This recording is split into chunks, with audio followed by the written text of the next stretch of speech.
अनेक रूपे घेत असतो. नाना तऱ्हेचे अवतार आम्ही देवदेवता धारण करतो. का आणि कशासाठी असेल तर एकच मागणं, एकाच कर्तव्यासाठी, या साऱ्या भक्तगणांच्या रक्षणासाठी आणि कल्याणासाठी.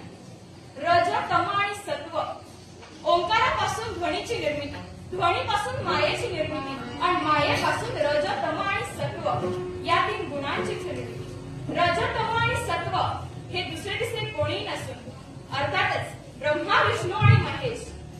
या सृष्टीचं पालन, या सृष्टीची निर्मिती ब्रह्मदेवानं करावी.